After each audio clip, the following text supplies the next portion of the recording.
ओम श्री कृष्ण गोविंद हरे मुरारे हे नाथ नारायण वासुदेवा हरि ओम। श्रीमद् भागवत महापुराण कथा 10वां स्कंद 44वां अध्याय।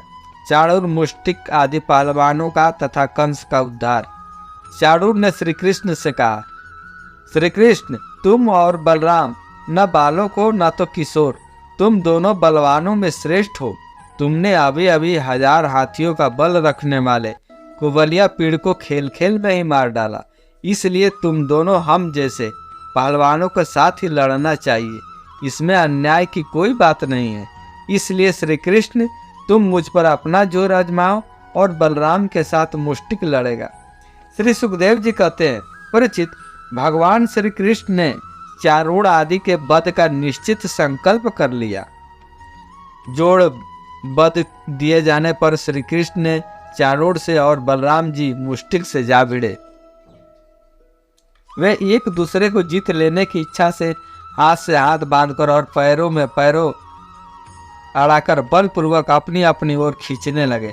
वे पंजों से पंजे, घुटनों से घुटने, माथों से माथा और छाती से छाती भिड़ाकर एक दूसरे पर चोट करने लगे। इस प्रकार दाव पेच करते करते अपने अपने जोड़ीदार को पकड़कर इधर उधर घुमाते, दूर ढकेल देते, जोर से जकड़ लेते, लिपट जाते, उठाकर पटक देते, छूटकर निकल भागते और कभी छोड़कर पीछे हट जाते। इस प्रकार एक दूसरे को रोकते, प्रहार करते और अपने जोड़ीदार को पछाड़ देने की चेष्टा करते। कभी कोई नीचे गिर जाता तो कोई दूसरा उसे घुटनों और पैरों में दबाकर उठा लेता, हाथों से पकड़कर ऊपर ले जाता, गले में लिपट जाने पर ढकेल देता और आवश्यकता होने पर हाथ पांव इकट्ठे करके गांठ बांध देता। परिचित, इस दंगल को देखने के लिए नगर की बहुत सी महिलाएं भी आई हुई थी। इन्होंने जब देखा कि बड़े बड़े पहलवानों के साथ ये छोटे छोटे बलहीन बालक लड़ाए जा रहे हैं, तब वे अलग अलग टोलियां बनाकर करुणावश आपस में बातचीत करने लगी। यह राजा कंस के सभासद बड़ा अन्याय और अधर्म कर रहे हैं। कितने खेद की बात है कि राजा के सामने ही ये बली पहलवानों और निर्बल बालकों के युद्ध का अनुमोदन करते हैं। बहन देखो, इन पहलवानों का एक एक अंग वज्र के समान कठोर है।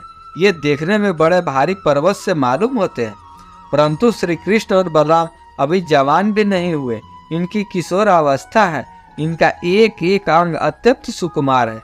कहाँ ये और कहाँ वे? जितने लोग यहाँ इकट्ठे हुए हैं देख रहे हैं, उन्हें अवश्य अवश्य धर्मोल्लंघन का पाप लगेगा। सखी, अब हमें भी यहाँ से चल देना चाहिए। जहाँ अधर्म की प्रधानता हो वहाँ कभी नहीं रहे, यही शास्त्र का नियम है। देखो, शास्त्र कहता है कि बुद्धिमान पुरुष को सभासदों के दोषों को जानते हुए सभा में जाना ठीक नहीं, क्योंकि वहाँ जाकर उन अवगुणों का कहना, चुप रह जाना अथवा मैं नहीं जानता ऐसा कह देना, ये तीनों ही बातें मनुष्य के दोष भागी बनाती है। देखो देखो, श्री कृष्ण शत्रु के चारों ओर पैतरा बदल रहे हैं। उनके मुख पर पसीने के बूंदे ठीक वैसे ही शोभा पा रही है जैसे कमल कोश पर जल की बूंदे। सखियों, क्या तुम नहीं देख रही हो कि बलराम जी का मुख मुष्टिक के प्रति क्रोध के कारण कुछ कुछ लाल लोचनों से युक्त हो रहा है? फिर भी हास का अनिरुद्ध आवेग कितना सुंदर लग रहा है। सखी, सच पूछो तो ब्रजभूमि ही परम पवित्र और धन्य है, क्योंकि वहाँ ये पुरुषोत्तम मनुष्य के वेश में छिपकर रहते हैं। स्वयं भगवान शंकर और लक्ष्मी जी जिनके चरणों की पूजा करती है, वे ही प्रभु वहाँ रंग बिरंगे जंगली पुष्पों के माला धारण कर लेते हैं तथा बलराम जी के साथ बांसुरी बजाते हुए, गौवे चराते हुए, तरह तरह के खेल खेलते हुए आनंद से विचरते हैं। सखी, पता नहीं गोपियों ने ऐसी कौन सी तपस्या की थी जो नेत्रों के दोनों से नित्य निरंतर इनके रूप माधुरी का पान करती रहती है। इनका रूप क्या है, लावण्य का सार। संसार में या उससे परे किसी का भी रूप इनके रूप के समान नहीं है। फिर बढ़कर होने की बात ही क्या है?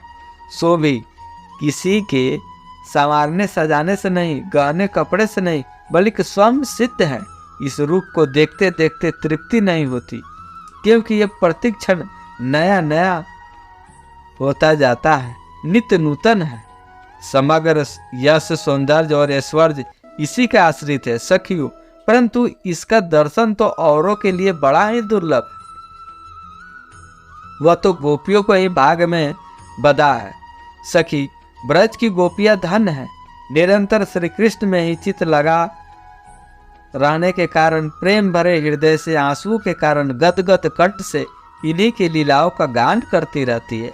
वे दूध दूहते समय, दही मथते समय, धान कूटते समय, घर को लिपते समय, बालकों को झूला झुलाते, रोते हुए बालकों को चुप कराते, उन्हें नहलाते धुलाते, घरों को झाड़ते बुहारते, कहाँ तक कहें, सारे काम काज करते समय श्री कृष्ण के गुणों का ही गान में मस्त रहती है।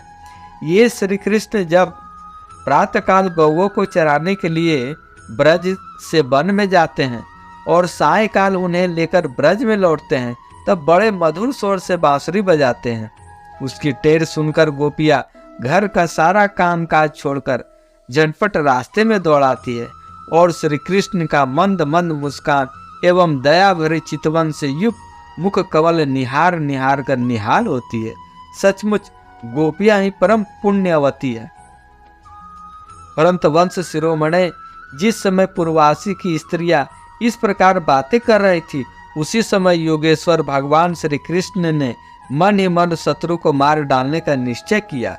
स्त्रियों की ये भयपूर्ण बातें माता पिता देवकी वसुदेव भी सुन रहे थे। वे पुत्र सने के वश शोक से विहल हो गए। उनके हृदय में बड़ी जलन, बड़ी पीड़ा होने लगी, क्योंकि वे अपने पुत्रों के बल वीर्य को नहीं जानते थे। भगवान श्री कृष्ण और उनसे भिड़ने वाले चाणूर दोनों ही भिन्न भिन्न प्रकार के दाव पेच का प्रयोग करते हुए परस्पर जिस प्रकार लड़ रहे थे, वैसे ही बलराम जी और मुष्टिक भी भिड़े हुए थे। भगवान के अंग प्रत्यंग वज्र से भी कठोर हो रहे थे। उनके रगड़ से चारों के रग रग ढीली पड़ गई। बार बार उसे यह मालूम हो रहा था कि मानो उसके शरीर के सारे बंधन टूट रहे हैं। उसे बड़ी गलानी, बड़ी व्यथा हुई। अब वह अत्यंत क्रोधित होकर बाज की तरह झपटा और दोनों हाथों के घुस्से बांधकर उसने भगवान श्री कृष्ण की छाती पर प्रहार किया। परंतु उसके प्रहार से भगवान तनिक भी विचलित नहीं हुए। जैसे फूलों के गजरे की मार से गजरात, उन्होंने चारूढ़ की दोनों भुजाएं पकड़ ली और उसे अंतरिक्ष में बड़े वेग से कई बार घुमाकर धरती पर दे मारा। परीक्षित, चारूढ़ के प्राण तो घुमाते ही समय निकल गए थे। उसके वेशभूषा अस्त व्यस्त हो गई, केश और मलाई बिखर गई, वह इंद्र ध्वज के समान गिर पड़ा। इसी प्रकार मुष्टिक ने भी पहले बलराम जी को एक घूसा मारा। इस पर बलराम जी ने उसे बड़े जोर से एक तमाचा जड़ दिया। तमाचा लगने से वह कांप उठा और आंधी से उखड़े हुए वृक्ष के समान अत्यंत व्यथित और अंत में प्राणहीन होकर खून उगलता हुआ पृथ्वी पर गिर पड़ा। हे राजन, इसके बाद योद्धाओं में श्रेष्ठ भगवान बलराम जी ने अपने सामने आते हुए कूट नामक पहलवान को खेल खेल में ही बाएं हाथ के गुस्से से उपेक्षा पूर्वक मार डाला। उसी समय भगवान श्री कृष्ण ने पैर की ठोकर से सल का सिर धड़ से अलग कर दिया और तोसल को तिनके की तरह चीरकर दो टुकड़े कर दिए। इस प्रकार दोनों धाराशायी हो गए। जब चाणूर, मुष्टिक, कूट, सल और तोसल ये पांचों पहलवान मर चुके, तब जो बच रहे थे वे अपने प्राण बचाने के लिए स्वयं वहां से भाग खड़े हुए। उनके भाग जाने पर भगवान श्री कृष्ण और बलराम जी अपने समवयस्क बालकों को खींच खींच कर उनके साथ भिड़ने और नाच नाच कर भेरी ध्वनि के साथ अपने नुपुरों की झनकार को मिलाकर मन कीड़ा कुश्ती का खेल करने लगे। भगवान श्री कृष्ण और बलराम जी इस अद्भुत लीला को देखकर सभी दर्शकों को बड़ा आनंद हुआ। श्रेष्ठ ब्राह्मण और साधु पुरुष धन्य है इस प्रकार कहकर प्रशंसा करने लगे। परंतु कंस को इससे बहुत बड़ा दुख हुआ और वह और भी चिढ़ गया। जब उसके प्रधान पहलवान मार डाले गए और बचे हुए सब के सब भाग गए, तब भोजराज कंस ने अपने बाजे गाजे बंद करा दिए और अपने सेवकों को यह आज्ञा दी, अरे वसुदेव के इन दुराचरित्र लड़कों को नगर से बाहर निकाल दो, गोपों को सारा धन छीन लो और दुर्बुद्धि नंद को कैद कर लो। वसुदेव भी बड़ा कुबुद्धि और दुष्ट है, उसे शीघ्र मार डालो। और उग्रसेन मेरा पिता होने पर भी अपने अनुयायियों के साथ शत्रुओं से मिला हुआ, इसलिए उसे भी जीता मत छोड़ो। कंस इस प्रकार बढ़ बढ़कर बकवास कर रहा था कि अविनाशी श्री कृष्ण कुपित होकर फुर्ती से वेग से उछलकर लीला से ही उसे ऊंचे मंच पर जा पहुंचे। जब मनस्वी कंस ने देखा कि मेरे मृत्यु रूप भगवान श्री कृष्ण सामने आ गए, तब वो सहसा अपने सिंहासन से उठ खड़ा हुआ और हाथ में ढाल तथा तलवार उठाकर पैतरे बदलने लगा। हाथ में तलवार लेकर वह चोट करने का अवसर ढूंढा, पैतरे बदलने लगा। आकाश में उड़ते हुए बाज के समान वह कभी दाईं ओर जाता तो कभी बाईं ओर, परंतु भगवान का प्रचंड तेज अत्यंत दुस्सह है। जैसे गरुड़ सांप को पकड़ लेते हैं, वैसे ही भगवान ने बलपूर्वक उसे पकड़ लिया। इसी समय कंस का मुकुट गिर गया और भगवान ने उसके केस पकड़कर उसे भी उस ऊंचे मंच से रंगभूमि में गिरा दिया। फिर परम स्वतंत्र और सारे विश्व के आश्रय भगवान श्री कृष्ण उसके ऊपर स्वयं कूद पड़े। उनके कूदते ही कंस की मृत्यु हो गई।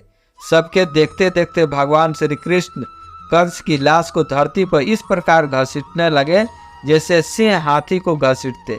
नरेंद्र, उस समय सबके मुंह से हाय हाय की बड़ी ऊंची आवाज सुनाई पड़ी। कंस नित्य निरंतर बड़ी हड़बड़ाहट के साथ श्री कृष्ण का ही चिंतन करता रहता था। वो खाते पीते, सोते, चलते, बोलते और सांस लेते समय सब समय अपने सामने चक्र हाथ में लिए हुए भगवान श्री कृष्ण को ही देखता रहता था। इस नित्य चिंतन के फलस्वरूप वो चाहे द्वेष भाव से ही क्यों न किया गया हो, उसे भगवान के उसी रूप की प्राप्ति हुई, सारूप मुक्ति हुई, जिसकी प्राप्ति बड़े बड़े तपस्वी योगियों के लिए भी कठिन है। कंस के कंकण और न्यायग्रोध आदि 8 छोटे भाई थे। वे अपने बड़े भाई का बदला लेने के लिए क्रोध से आग बबूले होकर भगवान श्री कृष्ण और बलराम जी की ओर दौड़े। तब भगवान बलराम जी ने देखा कि वे बड़े वेग से युद्ध के लिए तैयार होकर दौड़े आ रहे हैं। तब उन्होंने परदी उठाकर उन्हें वैसे ही मार डाला जैसे सिंह पशुओं को मार डालता है। उस समय आकाश में दुंदुभिया बजने लगी। भगवान के विभूति स्वरूप ब्रह्मा, शंकर आदि देवता बड़े आनंद से पुष्पों की वर्षा करते हुए उनकी स्तुति करने लगे।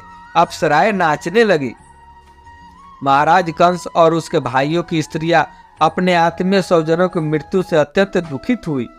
वे अपने सिर पीटते हुए आंखों में आंसू भरे वहां आई। वीर सैया पर सोए हुए अपने पतियों से लिपटकर वे शोकग्रस्त हो गई और बार बार आंसू बहाती हुई ऊंचे स्वर से विलाप करने लगी। हा नाथ है, हे प्यारे, मेरे धर्माज्ञ, हे करुणामय, हे अनाथ वत्सल, आपकी मृत्यु से हम सबकी मृत्यु हो गई। आज हमारे घर उजड़ गए, हमारी संतान अनाथ हो गई। पुरुष श्रेष्ठ, इस पुरी के आप ही स्वामी थे। आपके विरह से इसके उत्सव समाप्त हो गए और मंगल चिन्ह उतर गए।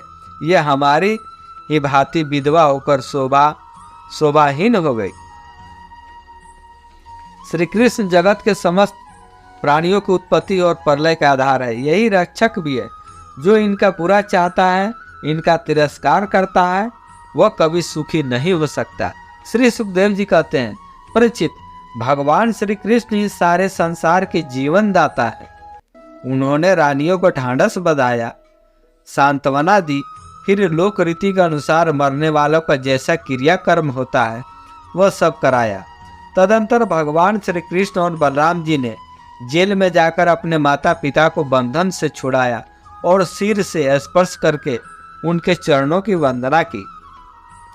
किंतु अपने पुत्रों के प्रणाम करने पर भी देवकी और वसुदेव जी ने उन्हें जगदीश्वर समझकर अपने हृदय से नहीं लगाया। उन्हें शंका हो गई कि हम जगदीश्वर को पुत्र कैसे समझे। शेष अगले अंक में। राधे राधे।